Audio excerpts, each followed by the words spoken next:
Muy buenos días. Terminaron los Juegos Olímpicos París 2024 hace un par de semanas y todos nuestros ciclistas regresaron a casita con las manos vacías y el corazón oprimido porque ninguno de sus sueños se hizo realidad y todas sus esperanzas, como las de nosotros, los aficionados, se esfumaron. Lamentablemente, Mariana Pajón, Marta Bayona, Kevin Quintero y Fernando Carvilla, nuestros cuatro principales estandartes para obtener medalla, no alcanzaron su pico de forma, su mejor forma, estuvieron distantes del gran protagonismo a que nos tenían acostumbrados y nuestros sueños se fueron. Pero seguramente vendrán nuevos juegos, nuevas competencias, nuevas oportunidades y los colombianos volveremos a vibrar, volveremos a aplaudirlos y mantendremos eso sí siempre en el recuerdo su grandeza, sus históricas gestas y su gran dedicación a este deporte que tanto amamos y que tanto nos ha complacido. Un detalle muy importante que quiero poner en un puntico es el siguiente. En la prueba de ruta de los Juegos Olímpicos es inaudito e inadmisible que la UCI y el Comité Olímpico Internacional permitan esa desproporción con países poderosos que llevan cuatro ciclistas y países débiles con solo un representante. Es absurdo, no es juego limpio. ¿Cómo pueden luchar el representante Archibald de Panamá o Jonathan Narváez contra Renko Benepol, Wout van Aert y toda la legión belga? ¿Cómo pueden luchar contra los franceses cuando ellos van uno solo y los demás cuatro?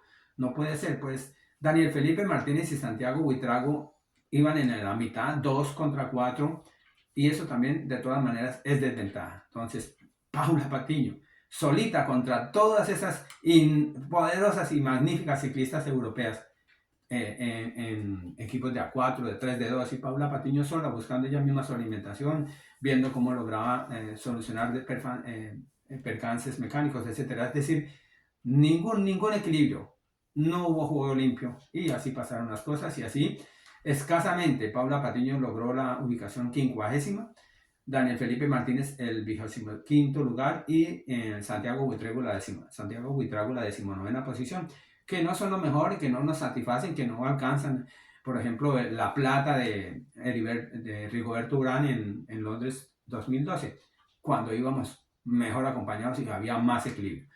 Pasan los Juegos Olímpicos que también deben ser recordados y seguramente van a ser recordados por la vulgaridad, por la inmoralidad y por la indecencia con que se abrieron en esa presentación sodomista y vulgar que aterró a todo el mundo y que dejó perplejos a los entendidos y a las personas decentes y de sanos principios. Horrible inauguración, inmoral, nefasta, que ojalá y que nunca se repita. Terrible. Qué despropósito y qué desvergüenza la del Comité Olímpico Internacional y de los organizadores de los Juegos París 2024 habiendo permitido semejante atentado contra la decencia. En ese sentido también quiero decir lo siguiente, yo nunca he dicho, jamás dije, nunca sostuve que los Juegos Olímpicos son menos importantes que el Tour de Francia, que el Giro de Italia o que la Vuelta a España, no. Lo que dije y sostengo es que la prueba de ruta de ciclismo de los Juegos Olímpicos es muchísimo menos importante, se cae de su peso. A buen entendedor, pocas palabras bastan. ¿Qué nos viene? Estamos frente a la Vuelta a España, ayer se corrió la primera etapa y hoy ha comenzado el Tour del Avenir. En la Vuelta a España tenemos 6 representantes. Por favor, en la parte de arriba, nosotros en la parte de arriba tenemos que estar ubicándonos, porque si nosotros nos quedamos todos en la parte de atrás del lote y no nos mentalizamos, nos va a suceder lo que nos está ocurriendo en los últimos años. Colombia en la Vuelta a España, que este año es prácticamente montañosa, tiene un rico historial y tiene un prestigio que se está diluyendo con el tiempo, lamentablemente. Este año nosotros vamos a afrontar 21 etapas como los últimos años, 8 de ellas de montaña, 9 finalizan en alto, 9 terminan en ascenso, es decir, es oportunidad para escaladores, pero para escaladores mentalizados.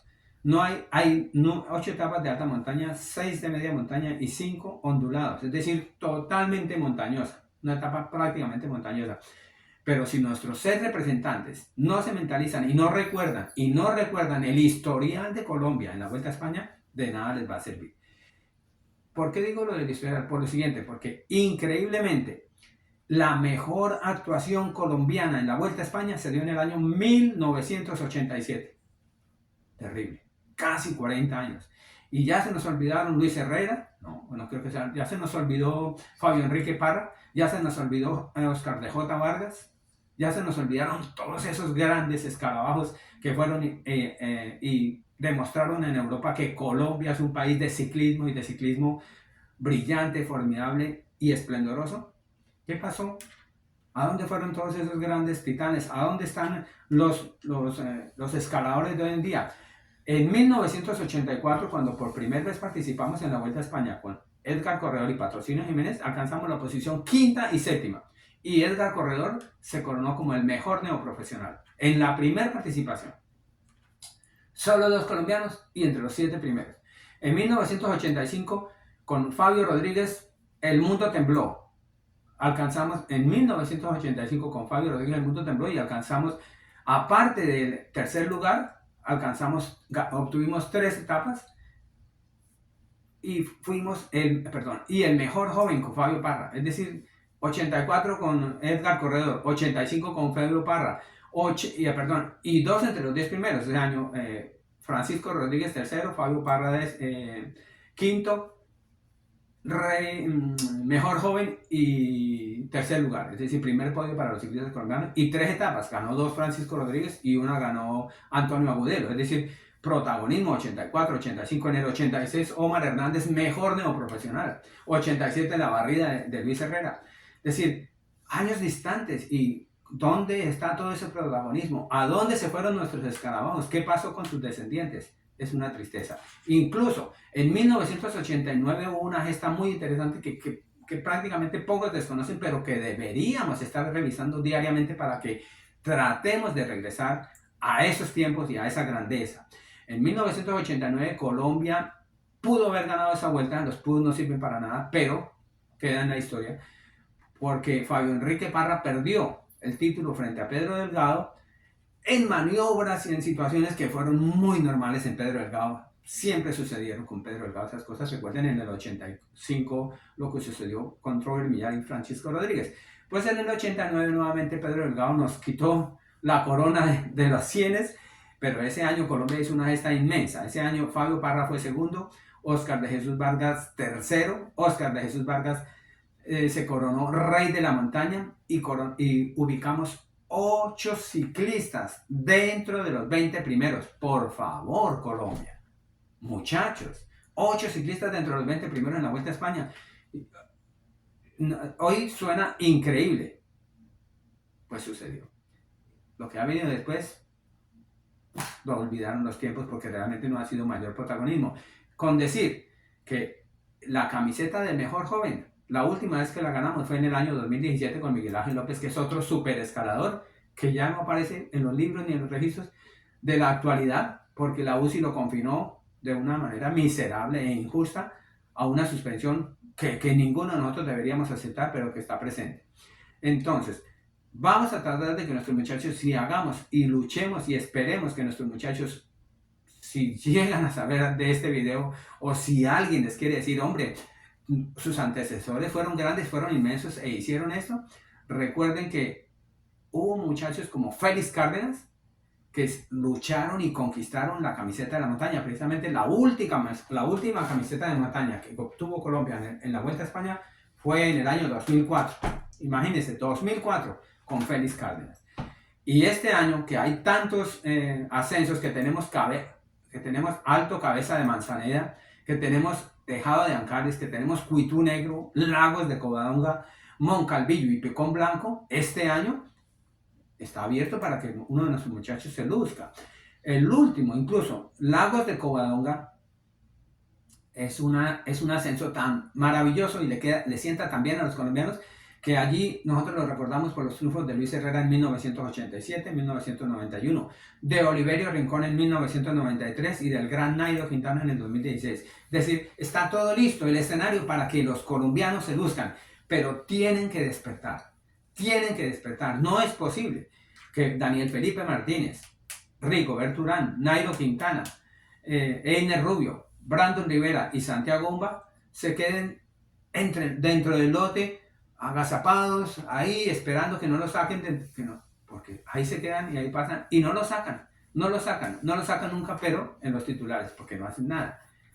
Todos merecen respeto y todo, y este video se hace es para vivar y para respaldar y para promocionar y para reconocer la grandeza del ciclismo colombiano. Aquí no es para que hermanos latinoamericanos, vamos todos con Richard, o si ganó Isaac del Toro, Isaac, ahí viene, qué emoción. No, este video es para reconocer, aplaudir y agradecer a los ciclistas colombianos. Y aquí solamente, mientras yo permanezca, número 1 Colombia, número 2 Colombia, número 3 Colombia, en gusto, en deseo y en intención. Eso es mi intención. Eso es mi objetivo y ese es mi propósito, la grandeza del ciclismo colombiano.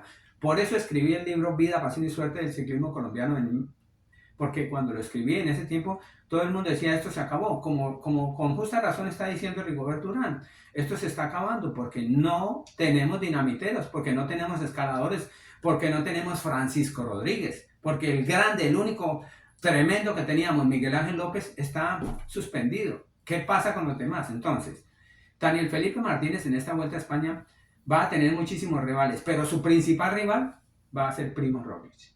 Porque Primo Roglic, al igual que el principal rival de Rigoberto Urán, que es Richard Carapaz, Primo Roglic y Richard Carapaz son dos ejemplos encarnados y materializados de egoísmo puro y absoluto.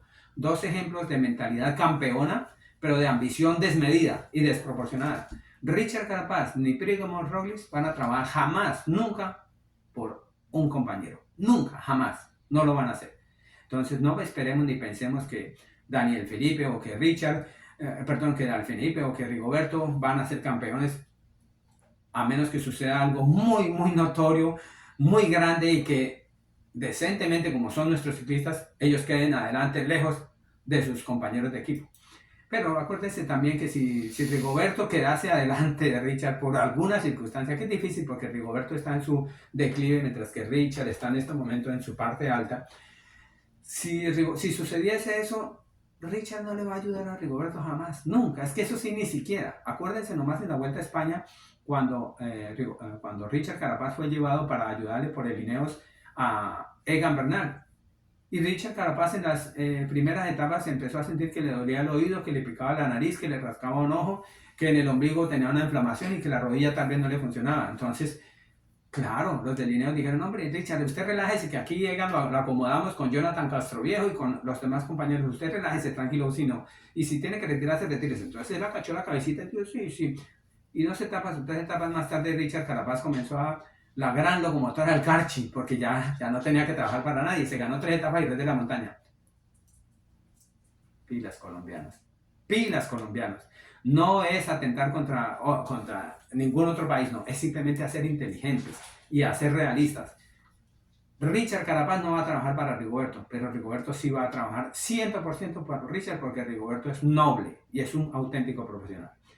Primo Roglic no va a trabajar por Daniel Felipe Martínez porque el Primo Roglic es 100% egoísta y ya lo demostró en la vuelta del año anterior cuando se enfrentó a Sepp Kuss y terminó retirándose del equipo, mientras que Daniel Felipe Martínez sí va a trabajar para Primo Roglic.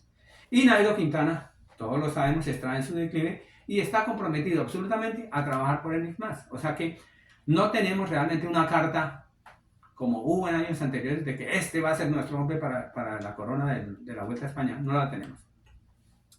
No la tenemos y nuestras únicas esperanzas son en que Brandon Rivera, Einer Rubio o Santiago Umba despierten y recuerden a Félix Cárdenas, a Martín Farfán, a Francisco Rodríguez, a Néstor Mora, a esos grandes, a Ángel Gisid Camargo, a Nelson Cacaíto Rodríguez, a Carlos Emiro Gutiérrez, a Gerardo Moncada, es decir, tantos paladines hemos tenido y a estos muchachos se les olvidó todo lo que venía detrás de ellos o todo lo que hubo detrás de ellos. Caramba, ¿qué nos queda? Nos queda el Tour del Avenir, es decir, estamos en la Vuelta a España y vamos a estar pendientes de ellos, pero en este momento arranca el Tour del Avenir y en el Tour del Avenir tenemos 6 jovencitos que no pueden olvidar la historia ni la grandeza del ciclismo colombiano. Esos 6 jovencitos están dirigidos por Carlos Mario Jaramillo, que fue uno de los ciclistas que protagonizó la gran gesta histórica de 1989 que les mencioné, cuando Fabio Parra quedó segundo, Oscar de J. Vargas tercero, y 8 colombianos figuraron dentro de los 20 primeros de la Vuelta a España en 1989. Y ahí estuvo Carlos Mario Jaramillo, que quedó en la posición 13. Entonces, No es posible que Carlos Mario se olvide y diga, no, esto no podemos, vamos todos tranquilos, cuidadito, eso sí, ojo con las curvas. No, por favor, Carlos Mario, despierte, despierte, Carlos Mario. Usted fue grande y usted estuvo en gestas históricas grandes e inmensas del ciclismo colombiano. Entonces, vamos a trabajar con William Colorado, con Diego Pescador, vamos a trabajar con Jefferson Ruiz, es decir, vamos a trabajar con nuestros muchachos porque ellos despierten y porque ellos sean protagonistas realmente del ciclismo colombiano y porque recuerden que en el Tour del Avenir se han lanzado verdaderos titanes a la gloria y al firmamento ciclístico universal gracias a su grandeza, gracias a su deseo de ganar, gracias a sus convicciones y a su mentalidad. El Tour del Avenir lo recordamos a Alfonso Flores, Colombia Brillante, Martín Ramírez, Barrida y Colombia Brillante. Y después de muchos años ciegos, de muchos años de tristeza, de muchos años de nada, apareció Nairo Quintana en el 2011 y se ganó el Tour del Avenir. Y otra vez Colombia irrumpió en el ámbito deportivo mundial y Colombia en los labios de todo el mundo. Y luego llegó Esteban Chávez en el Tour del Avenir y posteriormente Miguel Ángel López y todo el mundo hablar de Colombia. Y Egan Bernal, es decir, hemos tenido colosos y tenemos colosos, pero si se mentalizan. Pero si Carlos Mario los va a dirigir este año, no, vamos todos con cuidadito, como el año pasado, que Edgar Pinzón, Germán Darío Gómez y Santiago Umba fracasaron y llevaron mal dirigido a Diego Pescador, fracasaron frente a todos los demás, sobre todo frente a Isaac del Toro, pues mejor ni prendamos la radio para escuchar y para estar pendientes del Tour del Avenir. Mejor confiemos en la grandeza del ciclismo colombiano, mejor confiemos en nuestro editorial y mejor esperemos que nuestros muchachos, tanto en la Vuelta a España como en el Tour del Avenir, saquen la casta y digan, aquí está la bandera de Colombia, no la de Ecuador, ni la de Panamá, ni la de México, como promocionan en otros videos que todos hermanos latinoamericanos, no, aquí es la grandeza del ciclismo colombiano.